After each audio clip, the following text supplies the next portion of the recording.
চলুন আজকে সুন্দর একটি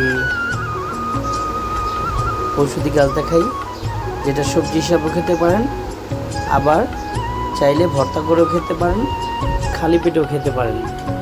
এটার কিন্তু ঔষধি গুণাগুণ আছে, অনেকে জানেন, মুরব্বীরা ভালো করে জানেন।